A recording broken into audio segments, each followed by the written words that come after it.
Hello everyone and welcome to another Best Practice interview for the IR Magazine Awards Canada 2020.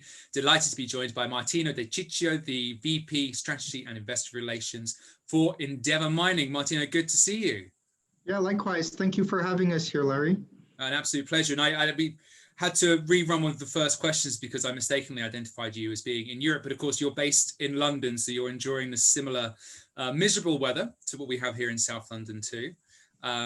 But that's, I guess, a bit of pathetic fallacy this week. We've just, heard that the lockdowns are kind of going back into place across the UK, and of course, that's been something that's characterised a lot of 2020 so far.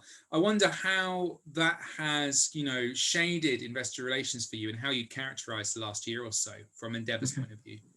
Yeah, well, look, first off, on the London weather, in my business, that would be, in line with expectations. It is raining over here.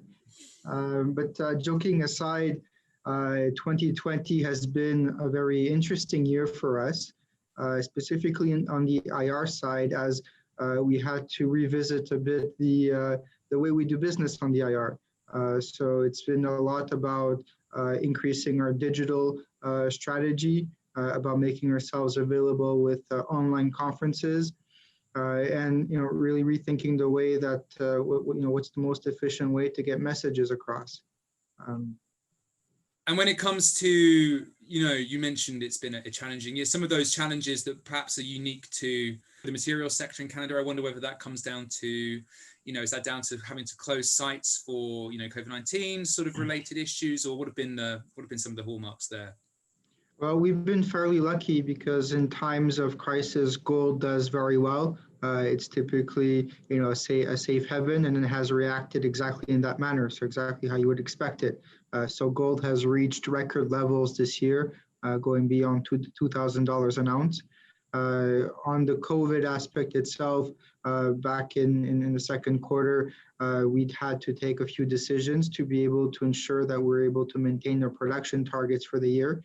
So this was a lot of preventive measures in terms of doing more waste stripping activities, TSF builds, so things that typically require more people, so that if in the latter portion of the year we had to curtail operations or limit people on sites, we would be still well positioned to meet the guidance.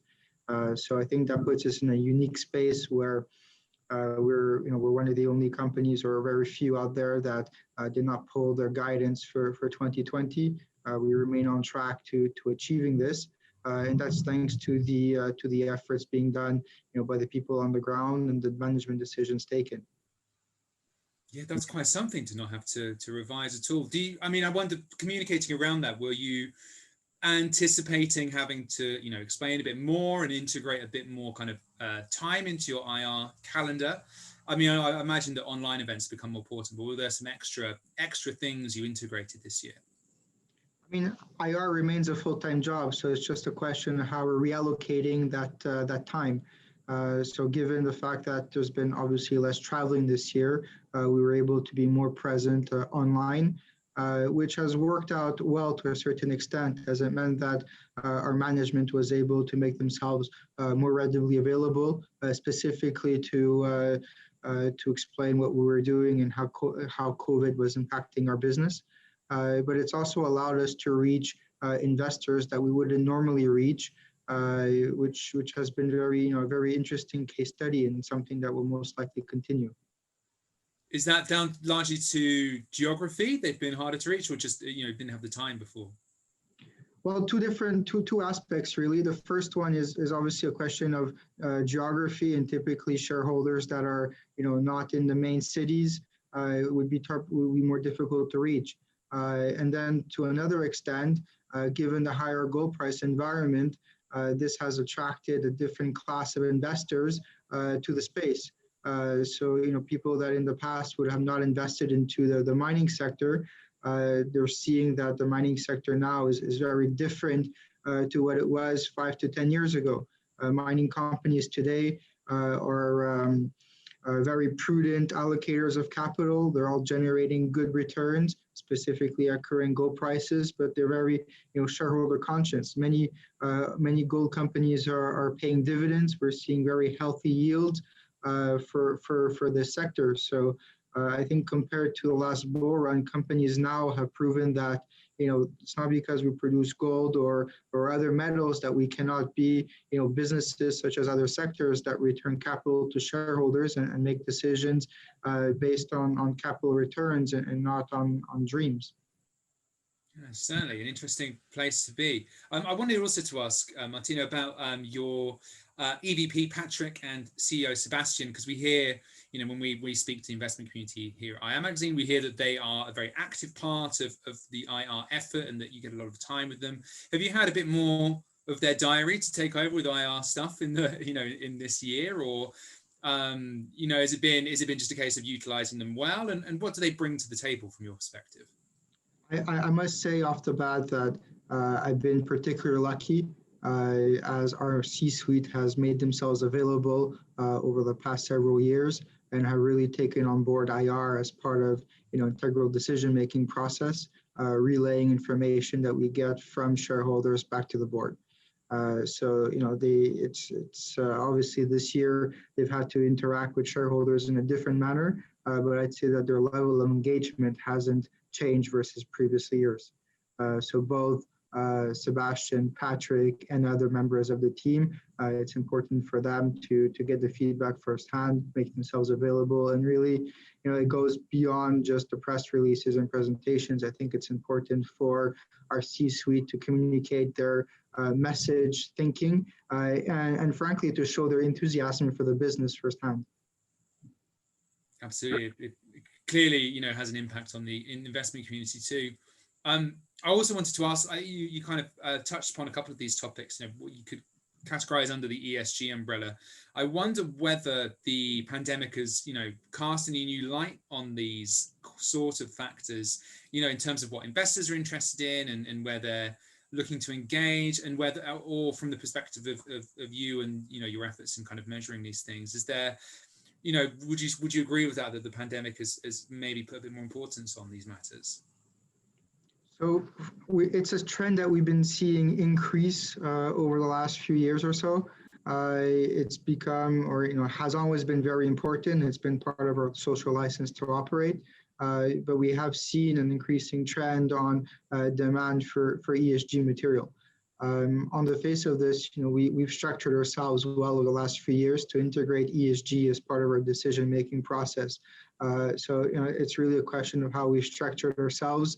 We have an ESG committee at the management level. We have another ESG committee at the board level, which is overseen by our chairman. So these subjects are very important to the business. And we've ramped up our communication over the past 2 years to communicate more on ESG subjects, both into our MIC and governance materials, but also into our sustainability report. So it's been great to be able to engage with shareholders on these topics.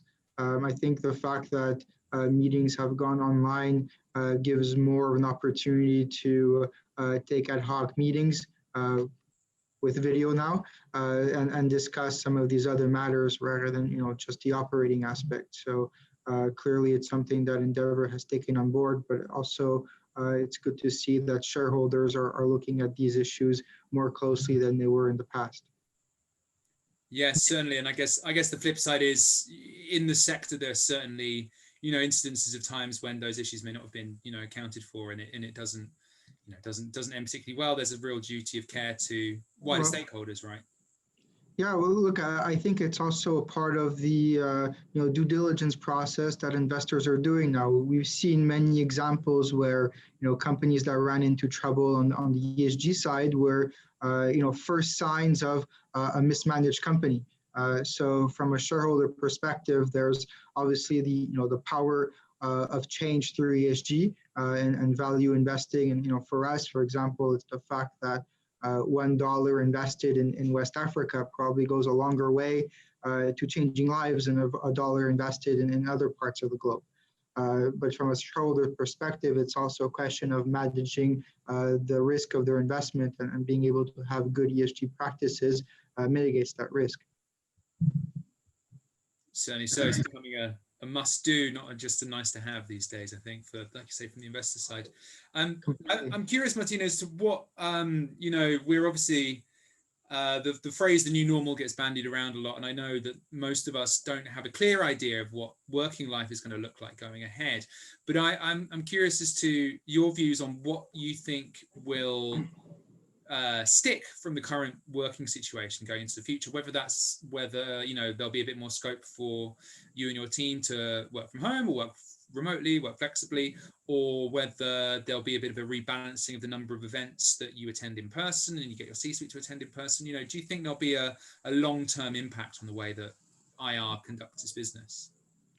I think the need for human contact will not go away. And it's interesting to be able to do virtual conferences and video conference calls.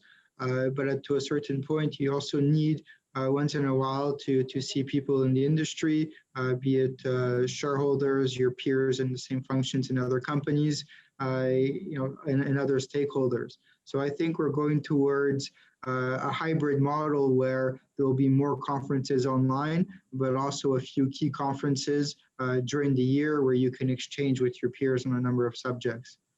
As for working from home, I think companies in general will be more flexible on this, and it changes obviously the way that you interact with people when they work from home.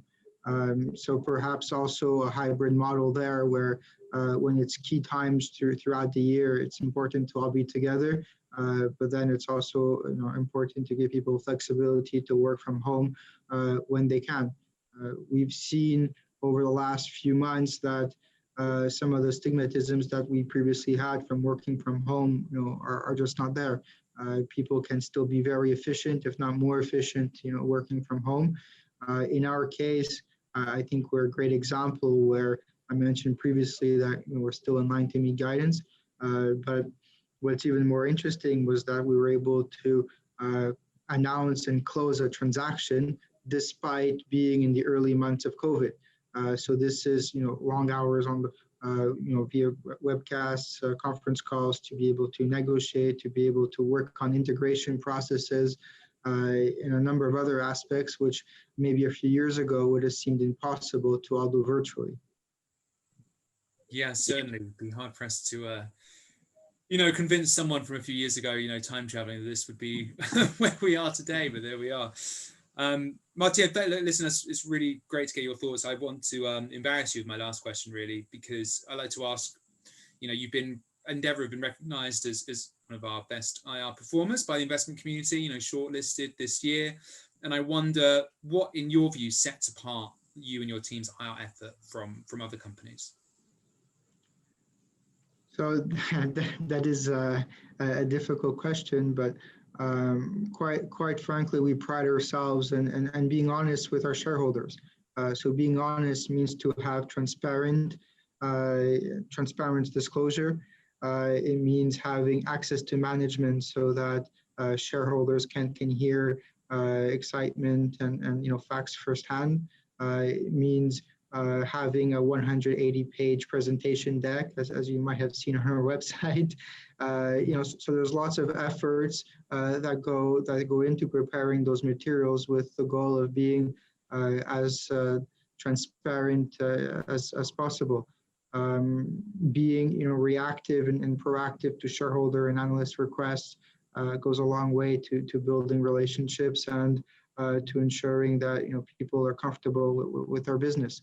I think it's the IR function is a difficult one at times because you always hope to have good messages to deliver, but at times you have bad news, and that needs to also be delivered in a manner that's transparent, but also in a sense that is reassuring, where you're giving what's the next steps and how are you going to resolve these issues. Luckily for us, we've been on 4 or 5 years of meeting consensus, so the team has been making my job easier because they're delivering on building the business through finding ounces through the exploration team, building the assets on time, on budget, and then when it's in production, delivering on the ounces and the cost. and all of that is being reflected into our shareholder performance. So it's a collective effort, but without having the right teams behind to deliver the results, it would make the IR function much more difficult. Certainly sounds like that trust puts you in excellent stead, as does that collaborative spirit. So Martino, it's been many congratulations being shortlisted, and it's been great to catch up. I'd say, go outside and enjoy the weather, but of course that's not going to be possible for either of us today, but we hope to see you in person really soon at IR Magazine. Great. Look, thank you for hosting me, and thank you as well to all of those that have voted for us. Pleasure. See you soon.